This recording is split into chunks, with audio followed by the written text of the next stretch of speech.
In this session, we will be discussing a new lesson, that is morphology of flowering plants. So, flowering plants are nothing but the angiosperms. If you try to understand the word morphology, morphology is the branch of botany or branch of biology which deals with the external features of the plants. So, study of external features of the plant is called as morphology. So, the study of the external features plays an important role in identification of the plant and as well as the classification of the plant.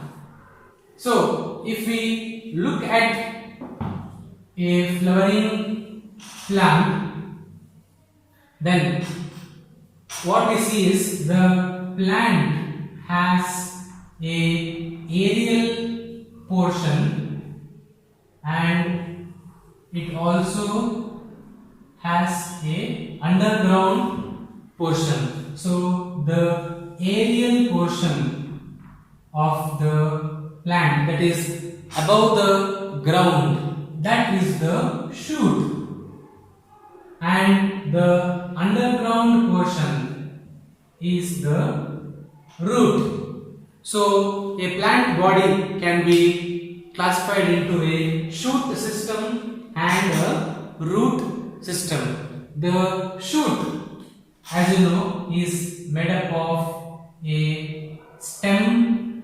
The stems bear branches, leaves, flowers and fruits. So the stem, the leaf, the branches and the flowers together are called as the shoot, whereas the underground portion is called as the root. Also, the plant body can be divided into or can be studied as vegetative part and reproductive part. The vegetative parts of the plant are the leaf, stem and the root form the vegetative part of the flower. They are responsible for growth, anchorage and support, storage of food, defense mechanism, and the reproductive part of the plant, mainly it is the flowers in angiosperms. So, a angiospermic plant has a vegetative part, also it has a reproductive part. Let us study each part of the plant and its different adaptations and modifications briefly. Let us begin with the root system. The root, it forms the underground part of the plant. So most of the time they are found underground. The root, it develops from the radical portion of the seed. So when the seed germinates, it produces cotyledon and it produces upper portion called as the plumule. If you look at the example of a dicot seed, there are two leaf-like structures called as cotyledons, and there is an upper portion and then there is a lower portion. This portion is called as the radical, whereas the upper portion is called as the plumule.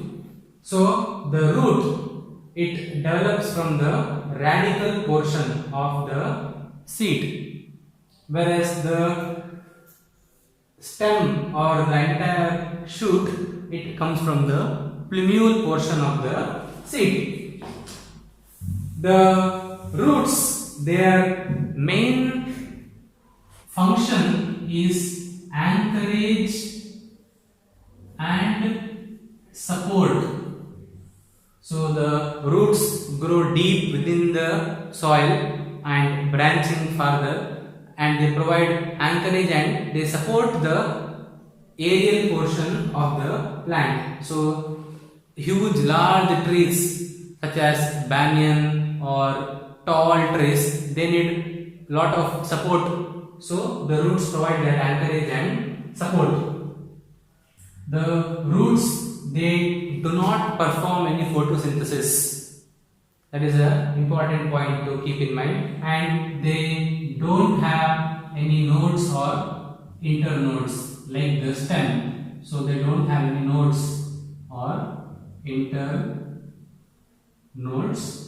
and they don't prepare their food. No photosynthesis because they are present under the ground. If we look at the types of roots, in general there are two types of roots. We have the taproot system and we have the fibrous root system. The taproot system is a common feature of dicot plants, whereas the fibrous root system is commonly seen in monocots, that is grass family. In taproot, the radical, it produces a primary main root, and the primary root is present throughout the lifetime of the plant. It's present all the time, and from the primary root, other lateral roots, that is the secondary root and tertiary roots, they grow as the plant matures. So presence of a primary root is a main property of taproot system seen in dicot plants, whereas in monocot plants, that is in the fibrous root system, pull out a grass, what we will find is that we will find a cluster of roots all almost of the same length coming from a single point from the base of the stem. This is an example for fibrous root. In the initial period, the primary root is present, but the primary root will then vanish after some time. So primary root is not seen in fibrous root. Instead, we find fibrous roots. These are two general types. Other than this, there is a third type of root called as adventitious root. The word adventitious means extraordinary, which means that these are the roots that are not formed from the radical. So adventitious roots, they develop from the parts of the plant, from the parts other than the radical. Such roots are called as adventitious roots. Adventitious roots, example, we have prop root in banyan tree. So the banyan tree is so huge, from the upper branches we see roots coming down and entering into the soil, which will provide anchorage and support. Such roots are called as prop roots. The another type of adventitious root is stilt root, very commonly seen in sugarcane and maize. In the stilt roots,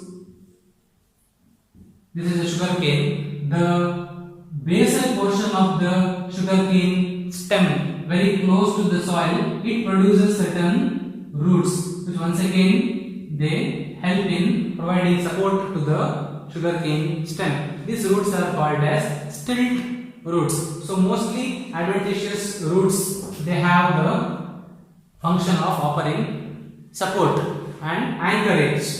These are the different types of roots seen in plants.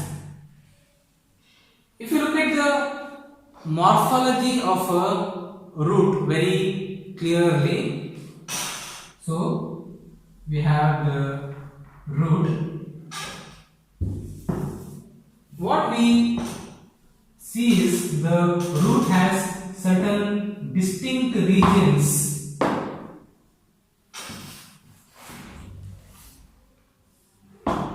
So the root has three distinct regions. At the tip portion, the root tip is covered by a cap-like structure or a thimble-like structure called as the root cap. The function of the root cap is to protect the tender portion of the root tip as it is penetrating through the soil, so that the tip is not damaged. So root cap is seen. Just above this portion we find the meristematic region or the zone of meristematic activity. This region is usually 1 mm to 2 mm in length, very small region. In the zone of meristematic activity or meristematic region, the cells, they have thin wall, protoplasm is dense and vacuole is usually absent. This particular zone, it keeps on dividing, the cells keep on dividing due to their meristematic activity. They add to the growth of the plant, they produce new cells. Just above the zone of meristematic activity, we find zone of elongation. So in this region, the cells, they elongate, and this contributes to the increase in the length of the root. The cells elongate and they have vacuoles. Upper to this zone, which can grow as much as 5 to 6 centimeters in length, is the zone of maturation. The portion close to the soil is the zone of maturation. Here the cell wall formation has taken place. They have a permanent food vacuole, and sometimes the outermost epidermal cells, they produce unicellular root hairs from the zone of maturation. These root hairs will increase the surface area for absorption of water and minerals. So they play important role in absorption of water and minerals. So this is how the root looks like with its different regions. Let us look at the uses of root for a plant. Of course, fundamentally roots have the main use for absorption of water. Absorption of water and minerals is the main purpose of a root.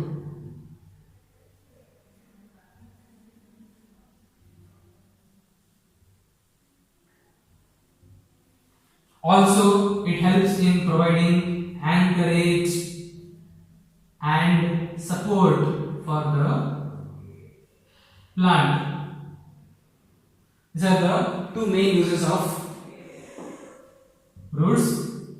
In some cases, the roots, they also help in production of growth hormones. They secrete growth hormones required for the growth of the root as well as for the growth of the plant. In some cases, they also play an important role in vegetative propagation.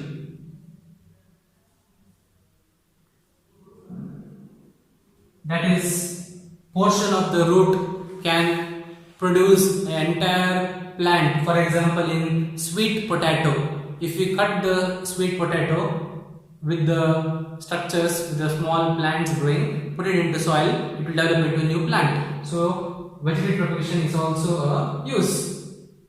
Other than this, the roots also show certain modifications.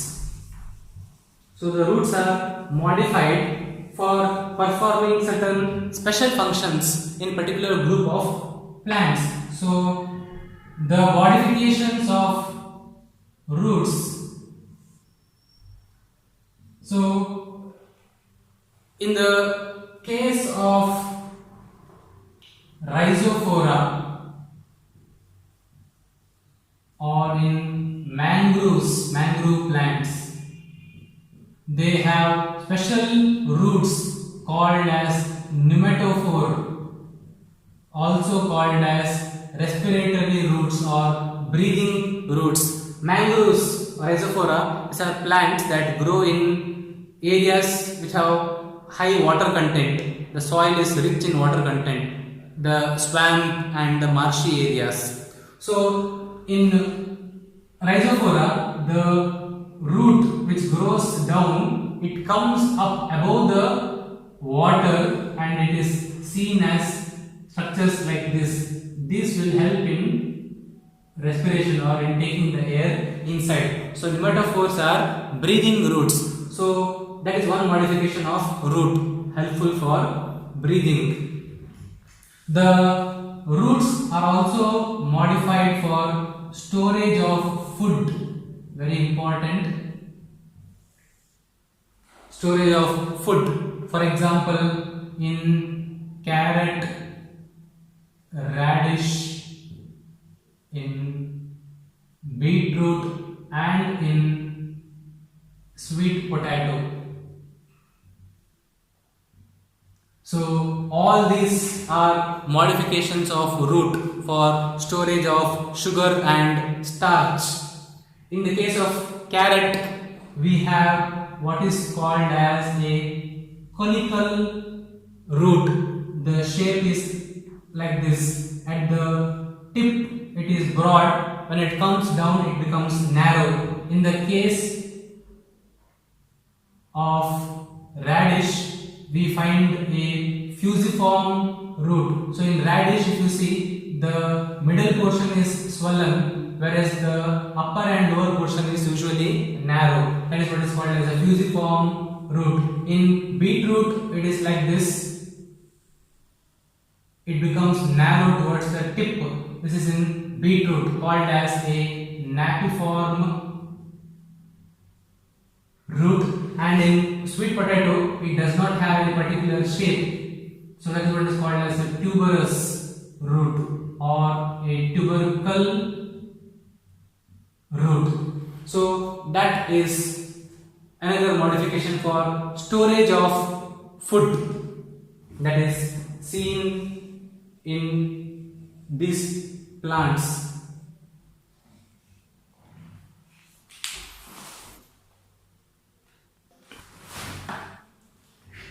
So these are some of the uses of roots, and as you already know, for vegetative propagation also, in the case of sweet potato, the roots are helpful. So that is all about the root system, the different types of roots, the different uses and modifications of roots. Let us now move on to the aerial portion of the plant, that is the shoot system, and find out what is the shoot made up of and the properties of those components. The stem is the aerial portion of the plant.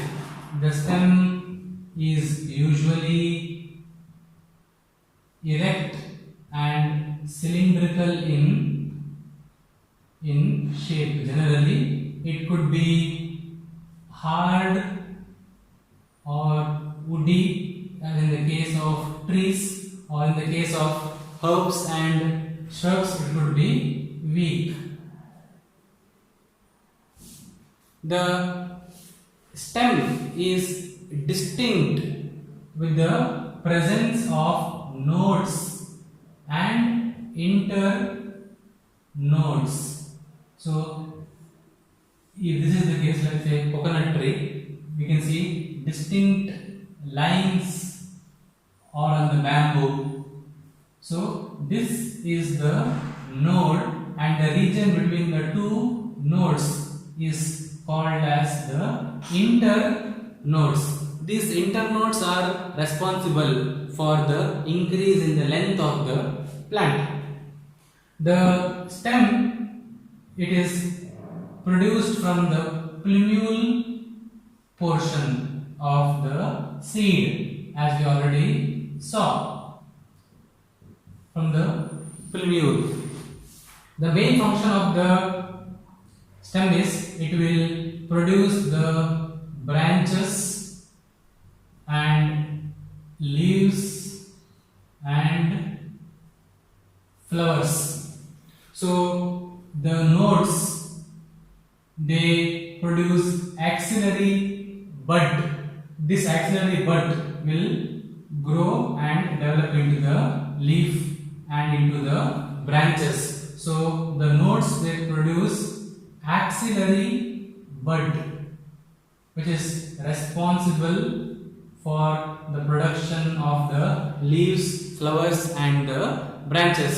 So when the tree or the stem, it produces branches, so it can spread itself so that it can receive more amount of sunlight for the process of photosynthesis. That is the function of the stem. Not only that, it provides strength to the stem, to the entire plant.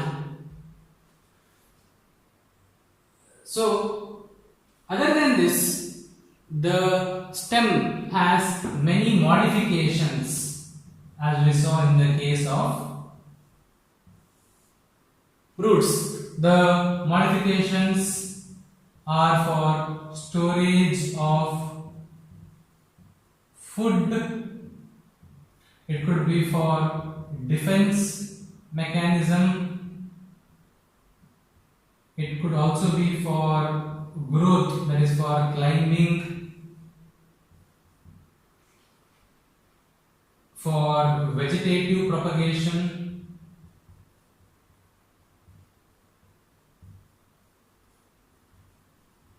so the stem is modified for all these various functions and also for the process of photosynthesis. Let us take a look at each one of them one by one and the different examples of plants that have these modifications. So first one is the storage of food. The stem is modified into a swollen portion, maybe above the ground or mostly underground. So for storage of food, we see structures like rhizome. Example, in the case of ginger, turmeric, banana, etc. So these rhizome, they store the food and as well as they are responsible for vegetative propagation. So dual functions they have. Also we find bulbil in the case of agave, which has once again the function of storage of food as well as vegetative propagation, agave. Then in the case of potato, so in the case of potato, it is the stem modification which stores the food, that is in the form of a tuber, potato. Then in the case of onion and garlic, these are also modified stem called as bulb. These are all modifications of stem. For example, in the case of onion, the portion that we have is nothing but a modified stem. It is made up of fleshy scaly leaves, and this portion will on the top will produce the leaves. So this portion is nothing but a modified stem in the case of onion and in garlic, and also in lily. So these are all modifications for storage of food. Sometimes they also act as vegetative structures for vegetative propagation. So directly we come to vegetative propagation. We see it in potato. The potato stem, it produces structures called as eyes. If you cut this portion and bury it under the soil, it will grow into a new potato plant. So this eyes portion is nothing but the node.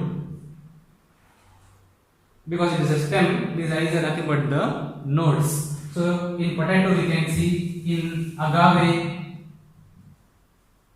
in the case of agave, in the case of turmeric, ginger, banana, the vegetative propagation is done by the help of the rhizome. Also in jasmine plant we have the stem that is acting as a source for a new plant. In jasmine, you see, we bend the stem, take it under the soil, cover it with soil. The portion under the soil, it will produce roots and thus producing the new plant. So vegetative propagation by stem is seen in the case of jasmine. Also we find offset in the case of Eichhornia plant,